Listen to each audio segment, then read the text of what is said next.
Hello, abnormal family. I've got another encounter for you. This one, I actually believe that the person in this is in great danger, and I want your opinion at the end of this if you agree with me and some of the mistakes that they're making.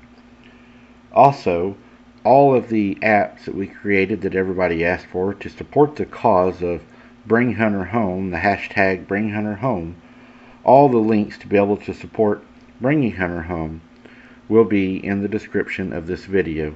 Thank you so much and God bless. Let's get into this.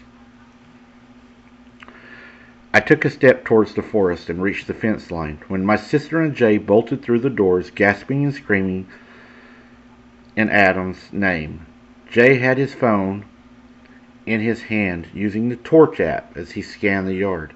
My sister knew by my face where Adam was, and she was already halfway over the fence when I pulled her back, grabbed the light from Jay, and told him to take her inside. And I'll go get him. That is my younger nephew, by the way. That he just wandered off.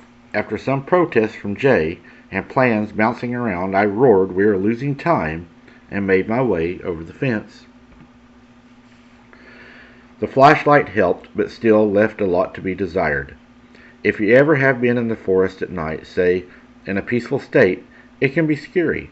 So imagine the state I was in. My nephew was missing, walking through the blackness with a pathetic beam of light. Every sound and movement had me on high alert. Every shadow was the creature going to rip my limbs off like it did my decking. I followed the slight trail myself, and Adam took calling his name, and like in a horror film, hearing bushes rumble and light footsteps everywhere every couple of moments. Once I swear I heard Adam giggle, and I knew he was near, so I began to scream his name. I was very close to the clearing where me and Adam had been sitting when I got the feeling of someone behind me. The hairs on my neck had stood up. Right, my breathing got faster, my heart sped up, and I could feel the fight or flight response begin to trigger in my body. And by golly, I was going to fight it if I had. This thing will definitely kill me, but Adam might escape. All these thoughts flew like birds in the sky, my body stiff and fists clenched as I slowly turned. Movement. Behind a large tree to my left, Adam, like a kid leaving a party, strolled out, more like strutted out, walking toward me, smiling nervously. Not wanting to take my gaze off him, I moved towards his movement, and the trees forced me to slowly bring my light to the tree and the brush and Adam it came from. There on his honkers was Brown Boy, looking rather sullen and upset, I guess you could say, but next to it was first thought was a tree was not a tree. It was a leg. A large, thick, tall, very hairy leg. This leg was massive. It almost resembled what I would think as a tree trunk.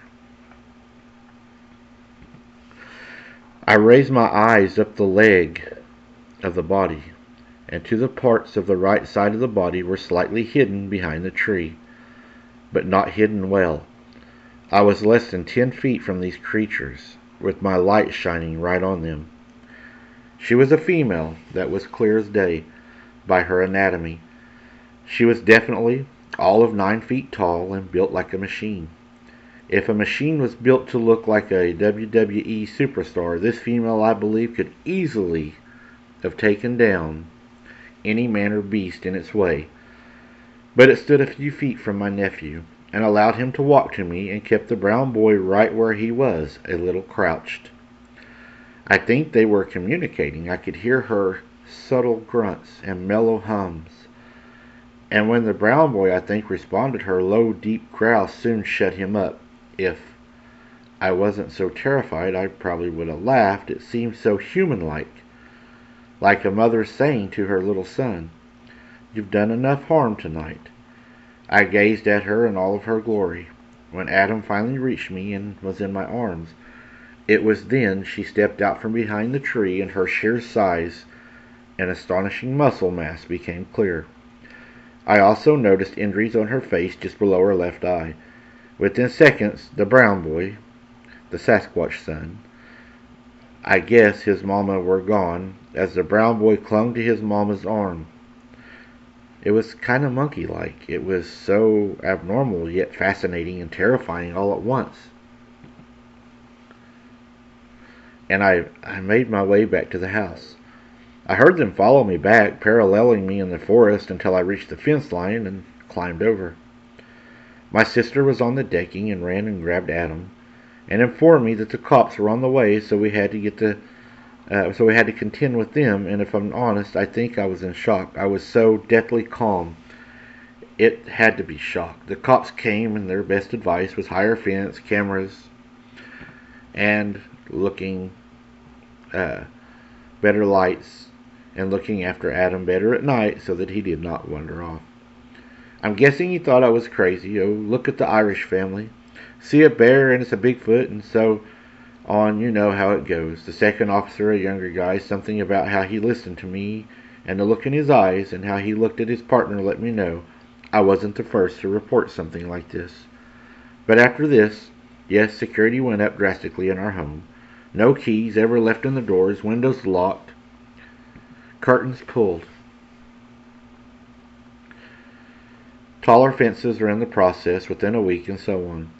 Jay was fascinated now, and Adam nothing but delighted with the brown boy and his mom. I explained thoroughly to Jay how she looked. She was all of 9 foot tall, dark brown, weird forehead and weird shaped head. She had muscle on muscle, but a very rounded belly.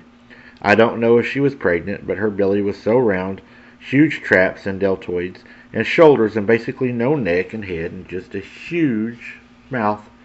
Couldn't see the ears because of the hair, nose, and flat, but hooded, same leathery look to the skin. But unlike my sister's encounter with the red one, this one was well kept, clean looking, apart from the marks under its eye.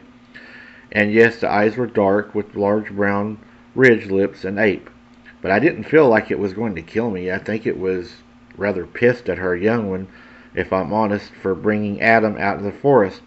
But that's speculation and not fact. Her legs and arms were so impressive of sheer power and muscle. Even through the hair, it was clear how muscular she was. She was basically a giant version of the brown boy, only difference was slightly different face, older looking, obviously. And her color, she was dark, very dark brown. And the boy was more of a chestnut, light brown, same long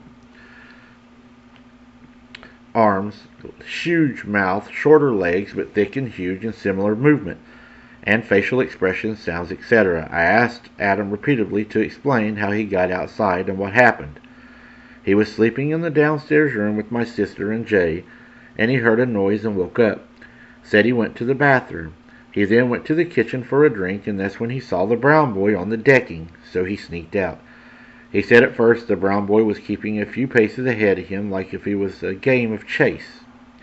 His words were, "We were playing chase, but he was damn faster than me, Mom." He said before he knew it there in the woods, and he could hear me.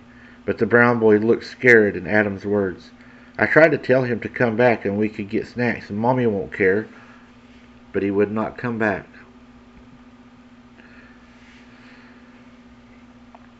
He started making funny noises and faces, and then we were far away. That's when I saw the brown boy's mommy, and at first I was afraid because it was dark, and she looked weird and big, and I got fright, and I started to cry. But then I knew she was cool. She made the brown boy sit at the tree, so I sat there too, and you could hear for a minute. More or less, she was talking to the little one, grunting at him and kind of pushing him toward me. This whole thing hit my sister hard, and she wanted out.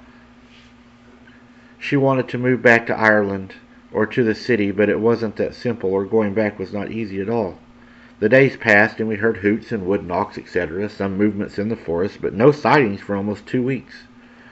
My sister was calming down, but Adam was upset, and was unknowingly to us leaving jellies and fruits over the fence line. And he thought I didn't know, but I saw him do it one afternoon, and a few hours later I went to get them, and yes, they were gone. So yep, he's been feeding them, and feeding them since he first saw the brown boy, as he's now told me. He would have left fruit jellies by the fence, run inside and watch from the window, as the brown boy would literally be like a kid in a candy shop. Bless my nephew, he's always had the sweetest heart. As the weeks went on and the sounds got less and less, any sightings, etc., until one morning my sister saw 4 of them walking inside the tree line at around 8 a.m. She said clearly one was Adam's friend, the brown boy. He was never stopped peering over it, almost bouncing with excitement.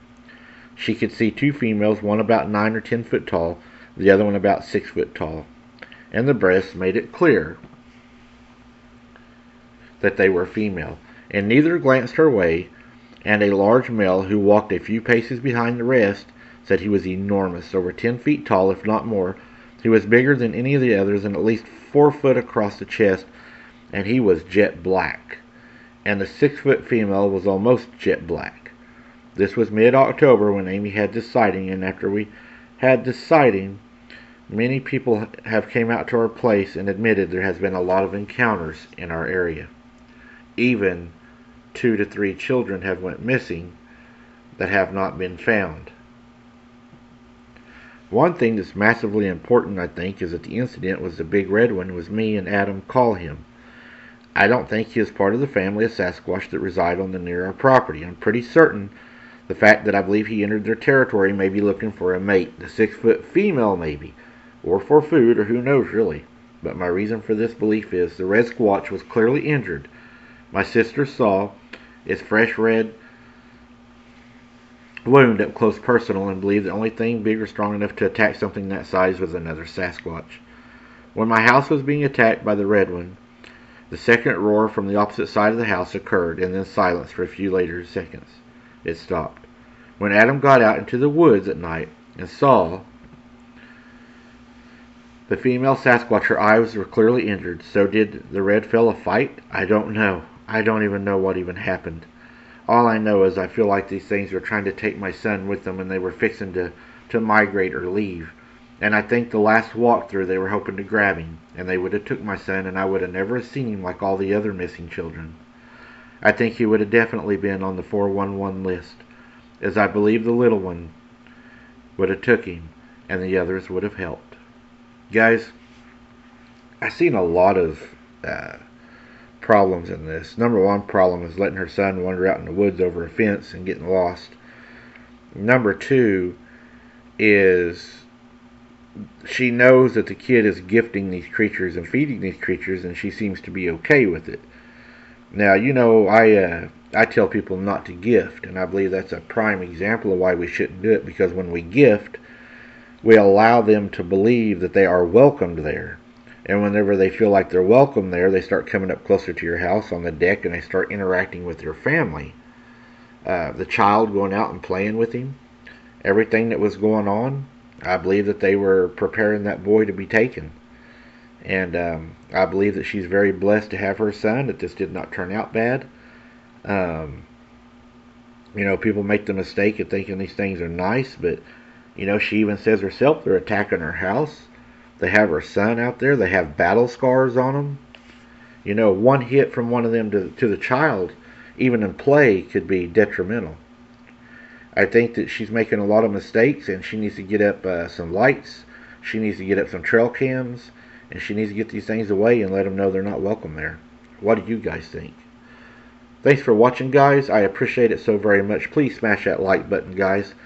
And until next time, keep your head on a swivel, and don't be something's dinner.